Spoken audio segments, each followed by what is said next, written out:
Welcome to the podcast, Coronavirus Crisis Carpe Diem, where you and I rise up and embrace the possibilities and opportunities for spiritual and psychological growth in this time of crisis, all grounded in a Catholic worldview. We are going beyond mere secular resilience to rising up to the challenges of this pandemic and becoming even healthier in the natural and the spiritual realms than we were before. I'm clinical psychologist Peter Malinowski, your host and guide with Souls and Hearts at soulsandhearts.com. Thank you for being here with me. This is episode 31, released on August 31st, 2020, and it is titled, The One Thing You Must Have to Be Resilient. The one thing that you need, the one prerequisite, the one thing that you must have to be resilient. And what that is absolute childlike trust. Absolute childlike trust. That's the one thing that you need, that you must have to be resilient. And we're going to get into that in far more detail in today's podcast. To have that absolute confidence, to have that absolute childlike trust, to have that confidence in God's providence, you have to be like a little child, an infant, a toddler, a parvulum if you're a guy, or a parvula if you're a gal. Jesus told St. Faustina, "The graces of my mercy are drawn by means of one vessel only, and that is trust. The more a soul trusts, the more it will receive. Souls that trust boundlessly are a great comfort to me because I pour all the treasures of my graces into them. I rejoice that they ask for much because it is my desire to give much, very much. On the other hand, I am sad when souls ask for little, when they narrow their hearts." Trust. That's what we're getting into today and in the next couple of episodes. We started with it in the last episode. Childlike trust. And not just the trust of a 10-year-old or a 12-year-old or an 8-year-old, but the trust of a little child, a parvulum. All right, so up until the last episode, I've done these more like a formal presentation. There have been a few moments when I broke out of that and riffed a little and was a little more natural and didn't stick to the script and so forth. But I'm now trying to do these in a much more natural and a more conversational way. I like this better, being with you. It's a little uncomfortable for me, I got to say. I'm getting used to it. I'm getting used to not seeing my audience physically. I'm working on seeing you in my mind's eye. I'm also learning to trust in this process, to trust that God and Our Lady are present, that they're guiding me. I'm working on being small with this, right? Having fun with it, being able to play with it in a childlike way. So with that, the episodes don't have to be perfect, right? It's better to leave room for spontaneity, for inspiration, and also, frankly, it saves me some time. I'm not going to fret so much about the wording so that I can put the time back into the Resilient Catholics Carpe Diem community in other ways. So I want to thank my RCCD community members for the feedback they gave me on the last episode and my presentation style and how they like the more freewheeling style than the more formal and sort of set and stayed presentation style that I've been doing before. So thank you, Jonathan. Thank you, Martha. Thank you, Anne. Thank you, John. Thank you, Karen. It helps me with my growing edge to keep trying new things and sorting out new things, experimenting in new ways with the podcast. All right, so as we get into this absolute childlike trust, I want to talk about the best book chapter title that I've ever read for a spiritual reading. All right, so this is for spiritual reading. The best book chapter title ever is Chapter 2 of the book Life of Union with Mary by Father Emile Newbart. And the chapter title is this, quote, "Take only what applies to you," end quote. And this chapter was like life-changing for me in this book because it really helped me to be free to not try to absorb everything that everybody was doing in the spiritual life, all the Catholic writers, all the saints, but really to focus on the things that are helpful to me in this moment, in my journey, in my state in life, in this time for me. So I'm going to encourage you all to look at what's helpful to you in this podcast and in the exercises and so forth, and what's not. And take only what applies to you. Let's follow that advice from Father Emile Newbert. So let's go ahead and spiral back to just the last episode, episode 30, and why we have so much difficulty with that absolute childlike trust in God. Why is it? Well, in the last episode, we talked about how it's because we're too big. It's because we try to be too grown up. And we reviewed what psychoanalyst Erik Erikson said. He was born in 1902, died in 1994. He emphasized social development rather than the resolution of sexual issues. He really focused on the developmental tasks that children needed to have completed in order to make a successful transition and adaptation into adulthood. And he really emphasized as the most critical period birth to 18 months. Why? Because that's when the main conflict gets resolved. And that's what we covered in the last session, trust versus mistrust. That's the central conflict that needs to be resolved. And that shapes the rest of our lives. If that's resolved, then the infant has hope, according to Erik Erikson, and develops this sense of trust, which forms the basis in the child for future identity development.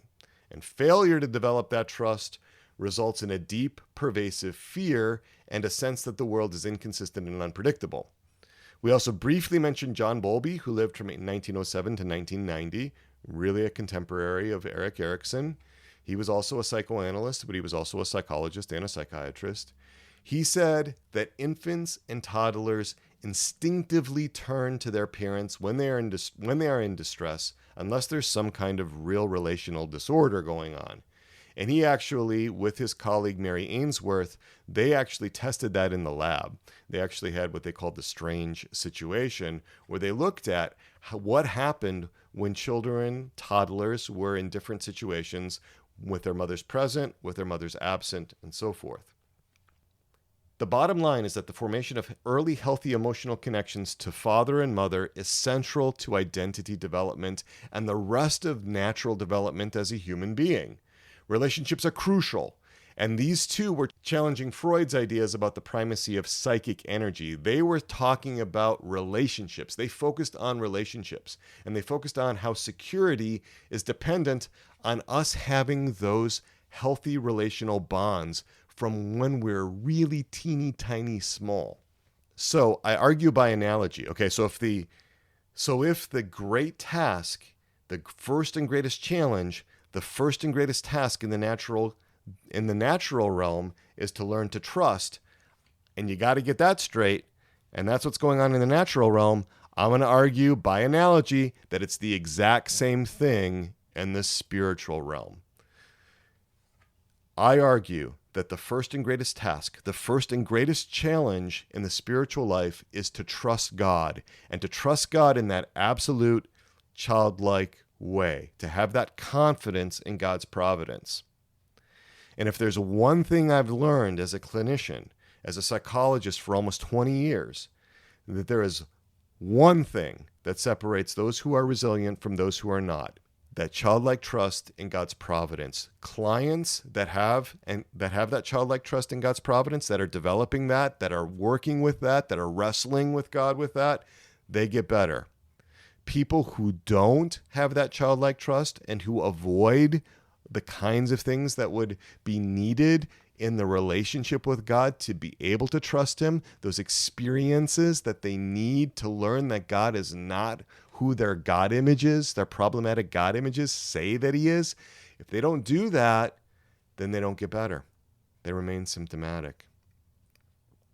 We are resilient in the Catholic life, not because of our own efficacy, not because of our own ability, not because of our own strength, our own intelligence, our own resources, our knowledge, our skills, our talents, our money, our possessions, or any of that.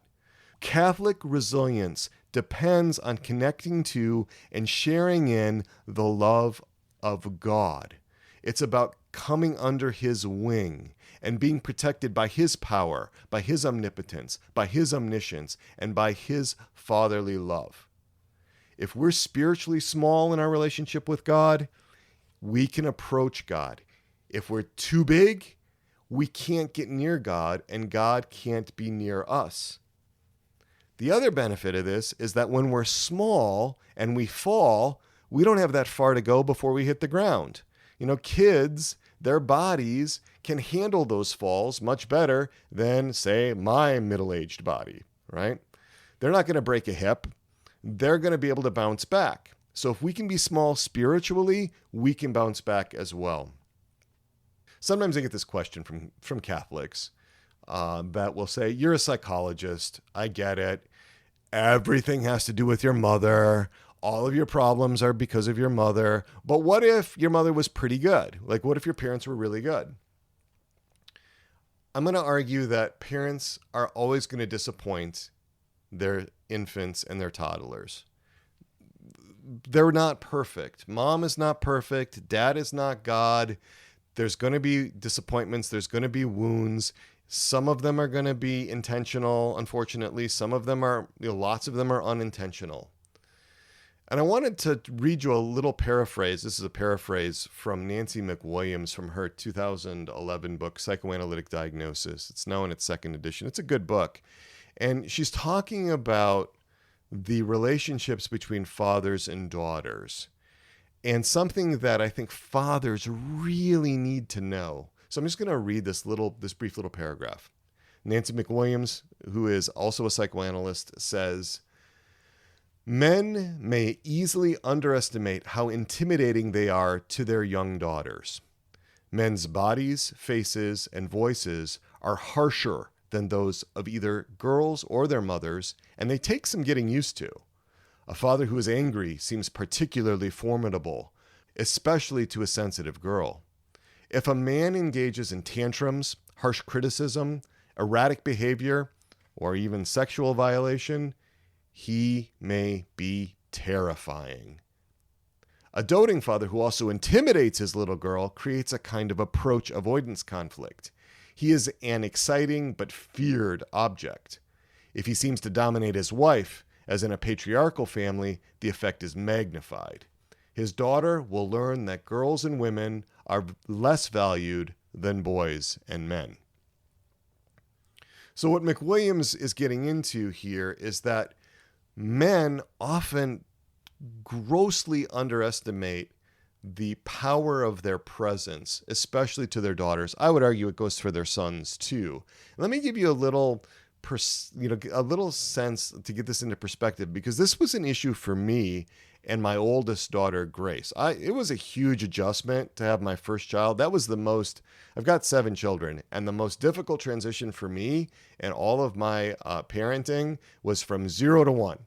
Like, that first child was like totally mind-blowing. There were so many adjustments I had to make. And so my oldest daughter, who just got married earlier this month, she is 22, my daughter Grace, we kind of joke in the family about her being, quote, the practice child, end quote. And there's humor about that, but there's a lot of truth in it too. She was the child that really broke my wife and Pam in as parents. But I want to give you a perspective of how Grace experienced me when she was 24 months old. So when Grace was 2 years old, 24 months old, she was about 26, 27 inches tall. She weighed 25, 27 pounds, something like that. All right, so now I am 6'2", and I'm about 220 pounds. All right, so when she's interacting with me, I want to give you a frame of how that would be if I were interacting with somebody that was that much bigger than me. All right, if I was interacting with somebody that much bigger than me, that man would be 12 feet tall, actually more than 12 feet tall, would be about 1,800 pounds, almost weighing a ton, and able to lift a ton. So if I were to get into conflict with that huge man who outweighs me almost, 8 to 1, 8 times my weight, twice my height, that would be worse than getting into the wrestling ring with Andre the Giant. That would be worse than coming up against Goliath. Far worse. That's somebody that could pick me up and squash me like a bug. So for kids in that position to see their father angry, to see their father misbehave, right, in various ways, even if it's not particularly outrageous, in terms of what the father would think or the mother would think, it's still like really frightening for little girls. That contributes to daughters having this sense of fear towards their fathers, which they therefore can take into their God images. It doesn't involve any necessary malice on the part of the father. But, I have a temper. There were times I yelled at Grace. There were times where I got down in her face and reamed her out. We didn't do a lot of corporal punishment with Grace. That wasn't a thing. We didn't spank or anything like that. But there were times where she was very clearly afraid of me, and that has impacted her God image. So for her, that's going to have an impact. And that's an example of how we can, as adults, then want to meet God on my own terms, on my own conditions, within my own vision, within my understanding. I want God to be my co-pilot, to sit next to me and to behave very predictably, so that I can fly my plane, and not be troubled too much, right? But that totally reverses the roles. Because existentially, we are utterly dependent on God, more so than infants are on their parents. An infant can draw a breath without his mother. We cannot draw a breath without God's sustaining grace. The existential dependency that we have on God in every millisecond is far greater than an infant or a toddler on mom and dad. All right, so I want to get into this question of trust a little more. What is trust? What do I mean when I'm talking about trust? All right, so I'm going to define trust in this way. So this is important. Trust is faith enacted in relationship. Trust is faith enacted in relationship. Trust is faith in action. This is faith, but it's faith that's moving, faith that's in motion, faith that is active in the relationship. Well, what do we learn from the Catechism about this? So, Catechism of the Catholic Church, number 150, defines faith this way. Faith is, first of all, a personal adherence of man to God. At the same time, and inseparably, it is a free assent to the whole truth that God has revealed. It is right and just to entrust oneself wholly to God and to believe absolutely what he says. Okay, that's a good definition. It's a little wordy. It's a little conceptual. It also tends to seem to me to sit too much in the realm of belief, just in terms of these sort of ideas or concepts. That's not what it actually says. It says that it is that it is right and just to entrust oneself wholly to God. So there's that trust, that's that word coming out, that equivalency. But I like trust because it seems to somehow just grip on to more of the emotional and behavioral aspects of faith. And St. James tells us that faith without works is dead. I've always loved that little passage from James. Faith without works is dead. That means that faith has to be animated. And when we're talking about our relationship with God, which is what faith is all about, it's got to be animated by that trust. And that trust has to be lived out in the way that we relate with God. It's about this personal relationship with God. We don't want to just leave that to our evangelical brothers and sisters, who have a personal relationship with Jesus. We need that. We need that as Catholics. So let's look at an example from Scripture about this whole internal conflict about trusting Jesus, right? So this is from Matthew 9. And one of the crowd answered Jesus, "Teacher, I brought my son to you, for he has a dumb spirit, and wherever it seizes him, it dashes him down, and he foams and grinds his teeth and becomes rigid. And I asked your disciples to cast it out, and they were not able." And he answered them, "O faithless generation, how long am I to be with you? How long am I to bear with you? Bring him to me." And they brought the boy to him. And when the spirit saw him, immediately it convulsed the boy, and he fell on the ground and rolled about, foaming at the mouth. And Jesus asked his father, how long has he had this? And he said, from childhood. And it has often cast him into the fire and into the water to destroy him. But if you can do anything, have pity on us and help us. And Jesus said to him, if you can, all things are possible to him who believes. Immediately, the father of the child cried out and said, I believe, help my unbelief. All right, enter into that scene.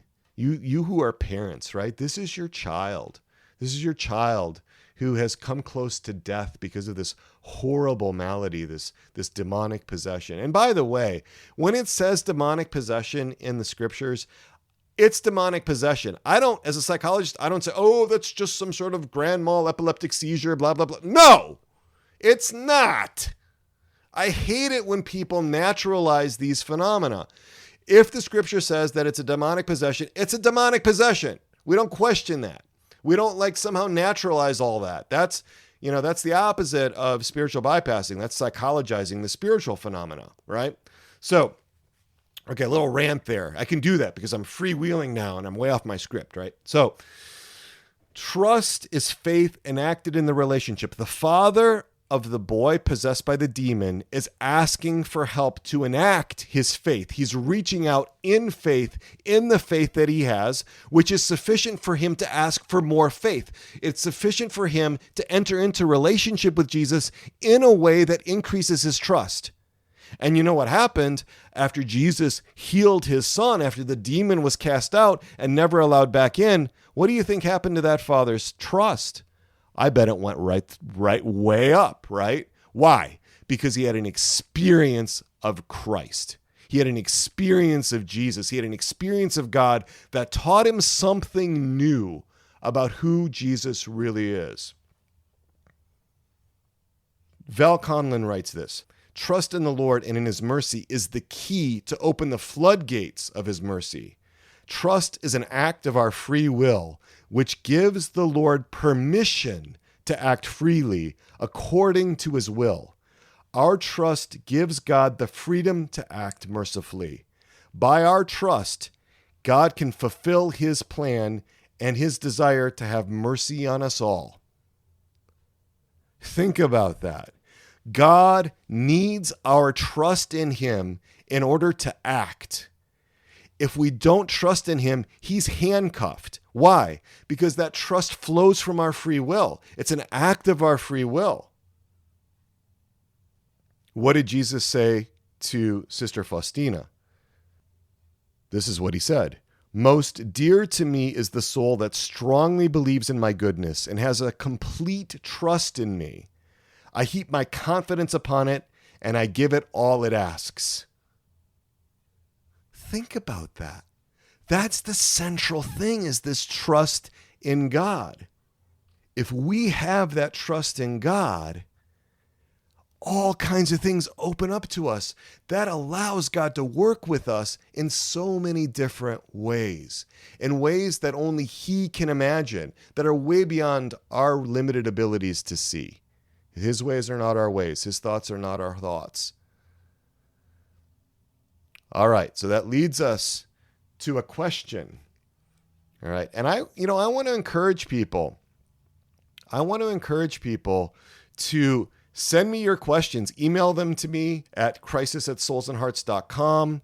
Text them to me, or leave me a voicemail. That's even better. You leave me a voicemail, I will get that voicemail integrated into the show, and we'll get your voice up here on the air. Doesn't that be great, right? So that number, 317-567-9594. Really want to hear from you. Well, I have a treat for you.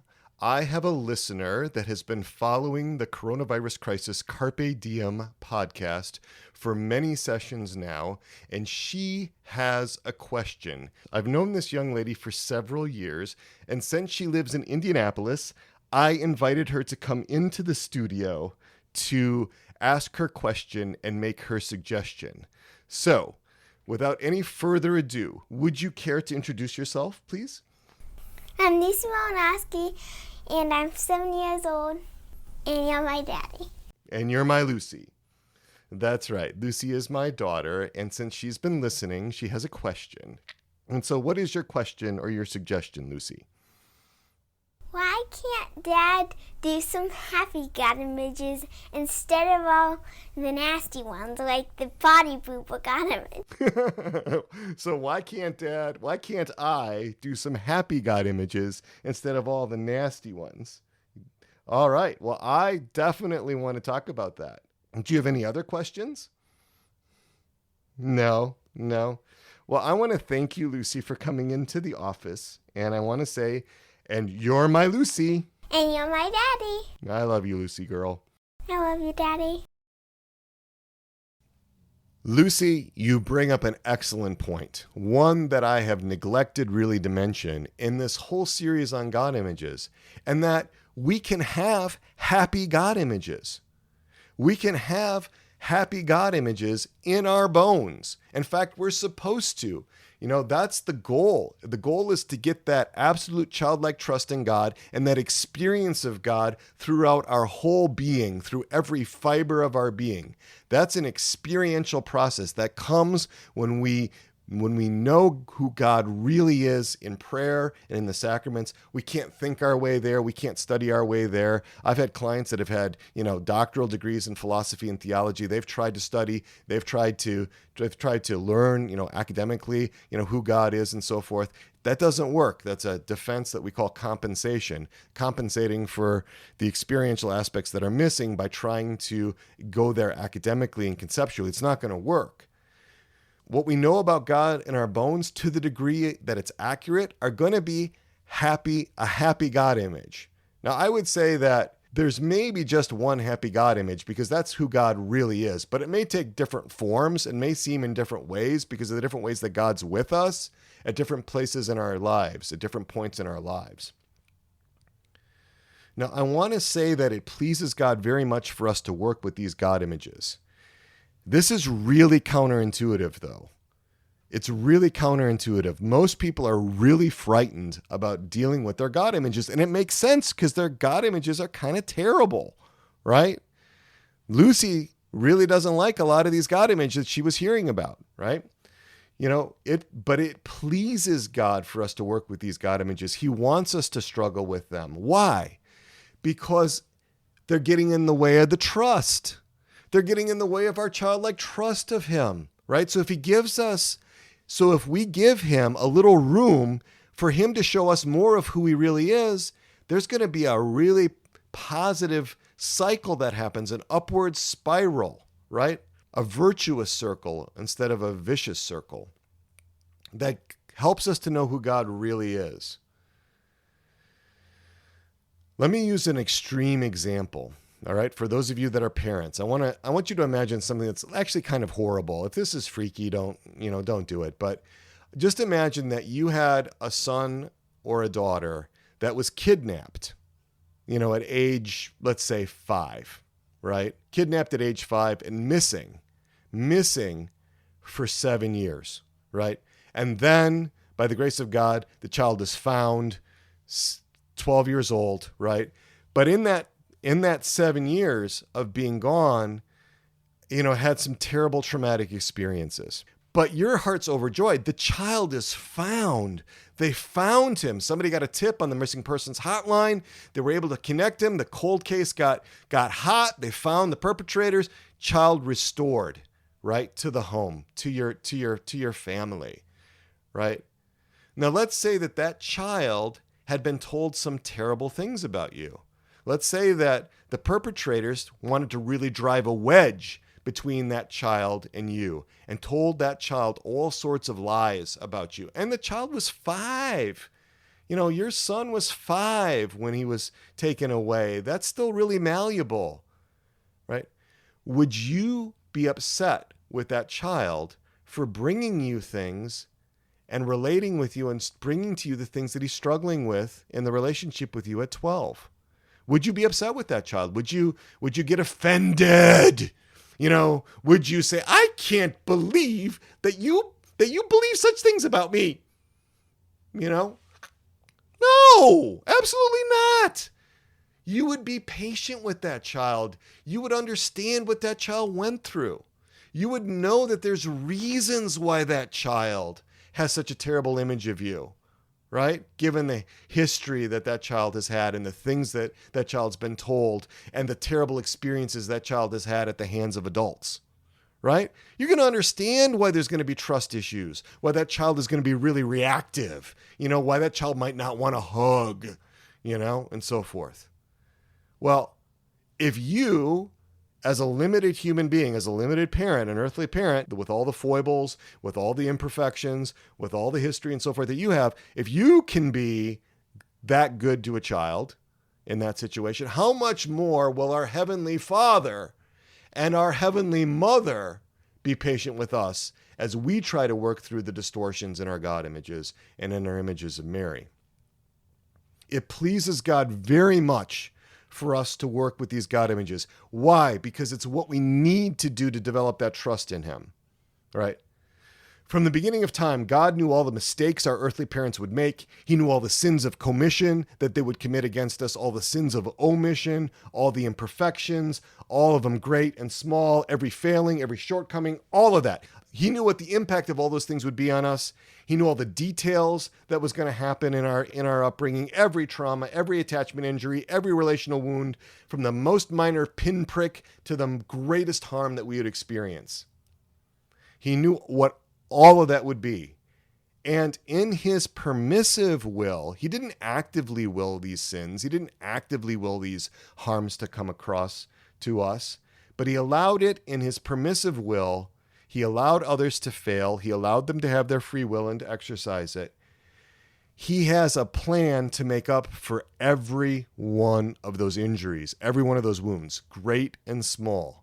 He has a way of turning all of those things to greater good than we would have had if they didn't happen, right? That's Romans 8:28. All things work together for good for those who love the Lord.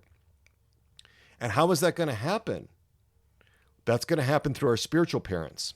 Our spiritual parents are going to make up for all the deficiencies of our natural parents. And not just in the spiritual realm, right, which is really important, but also in the natural realm.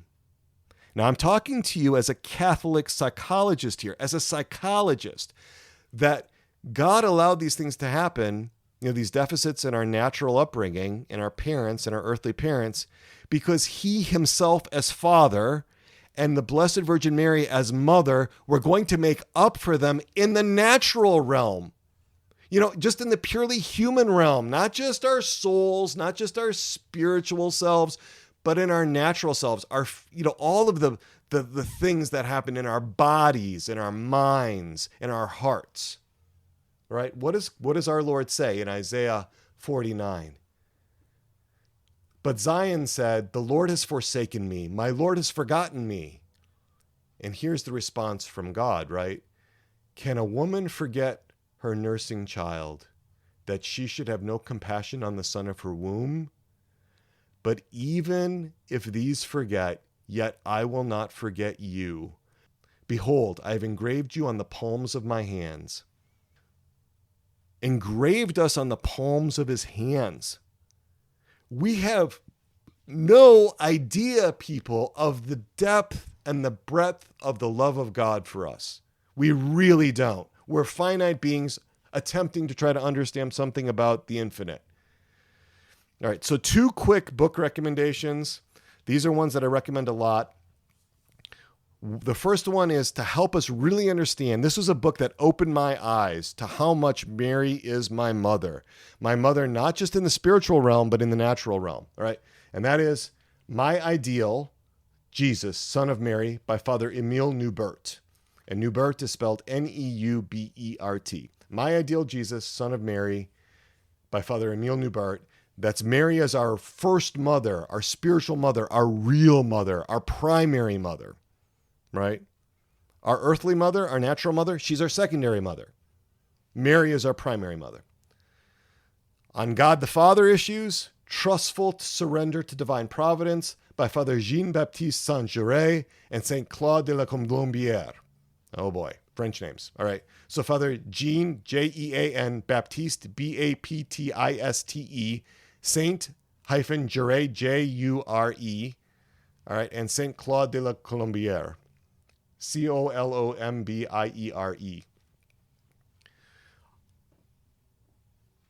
One of the things that really comes out of this work by Erickson, and especially by the more experimental work by Bowlby and Ainsworth, a lot of the developmental work that children need to do is actually done by their parents, especially from 0 to 24 months.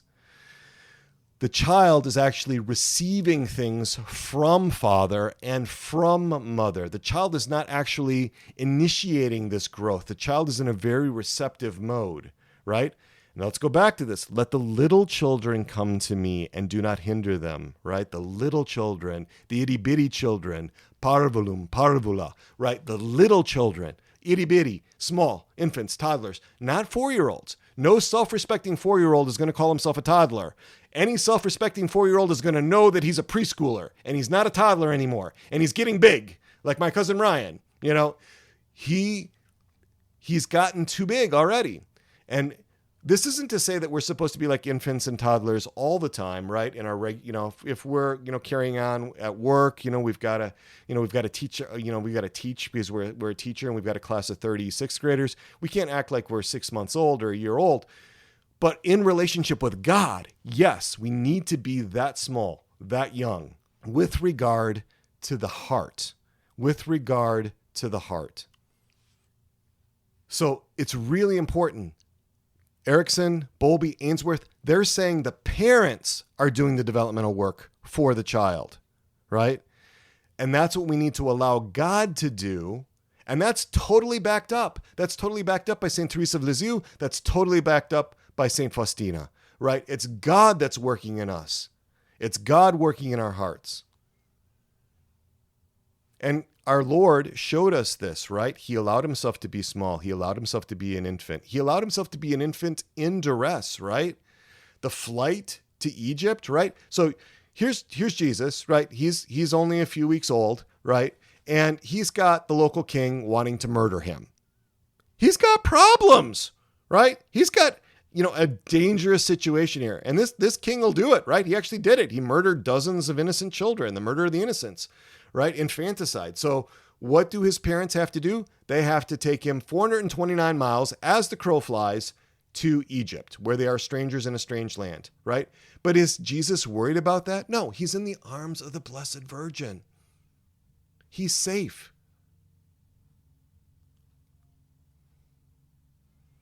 We need to be small. This quote from Psalm 138, verse 6.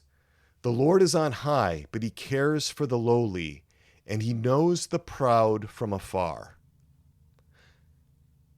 All right, why does he know the proud from afar? See, for almost all of my life, I believed it was because he didn't want to be with the proud, right? He was rejecting them. He was like, get out of here. You suck. I don't want you, right? You proud? I don't want any proud people. I don't like proud people. It's not it. It's because unless we're small, unless we're humble, unless we have that childlike trust, he can't be near us. We don't let him near us. It's not God's fault that he's far from the proud. That's not his choice. He's forced to be far from the proud because the proud won't let him near. Because you can only be near God if we're small.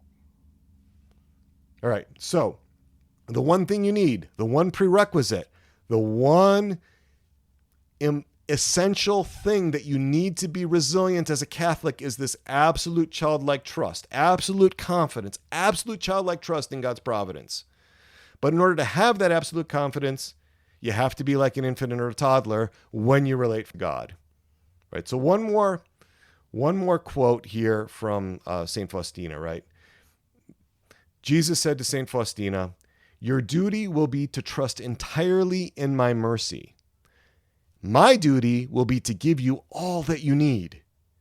I am making myself dependent on your trust." Think about that. God, dependent on my trusting him. That's why this trust thing is such a huge deal. I don't want you guys, I don't want you ladies going off and working on virtue or working on some sort of self-perfection plan, within the spiritual realm and not focusing on what's really important. There are life and death consequences here. There are eternal consequences, because if we don't trust God, if we don't trust him and we don't work on trying to trust him, we're not going to be in relationship with him. We're going to be far away from him.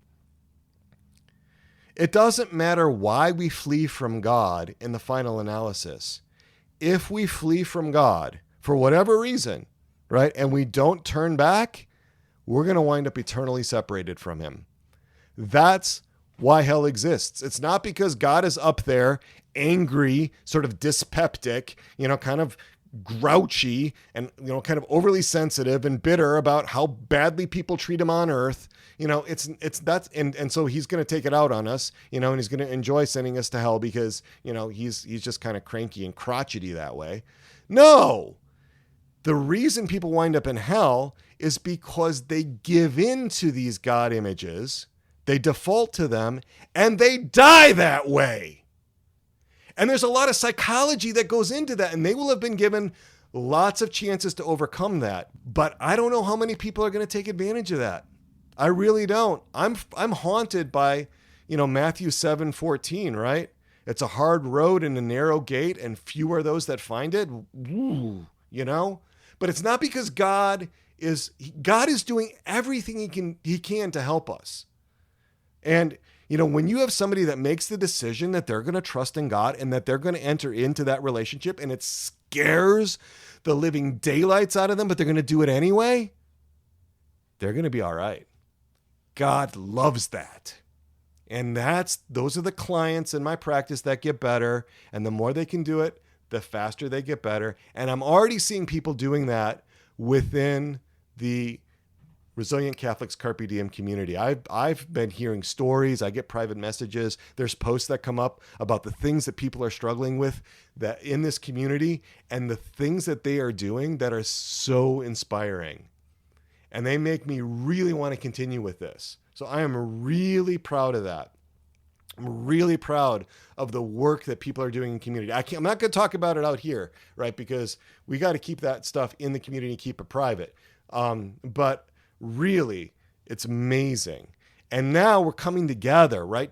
Those of us that really want to ground, that really want to ground psychology in the faith, that really want to shore up the natural foundation to work through the psychological issues that get in the way of us trusting. All of this stuff that Erickson and Bowlby and Ainsworth are talking about, and also, all the other psychological findings that we can bring in to help us work through the natural realm. Because a lot of times people have worked through so many things spiritually, and the spiritual means didn't really work. Why? Because they're dealing with something in the natural realm, right? If it's something that's really in the natural realm, if the problem of trusting in God is something that's stemming from a natural issue, a psychological issue, then we want to use psychological means. We want to use ordinary means, not rely on miraculous means.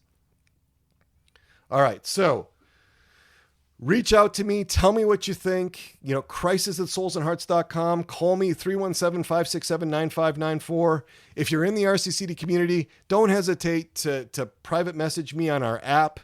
We're going to give up the free introductory 30-day thing on September 18th. September 18th, that's the last day you can get the first free 30 days. We're going to go just to $25 a month at that point.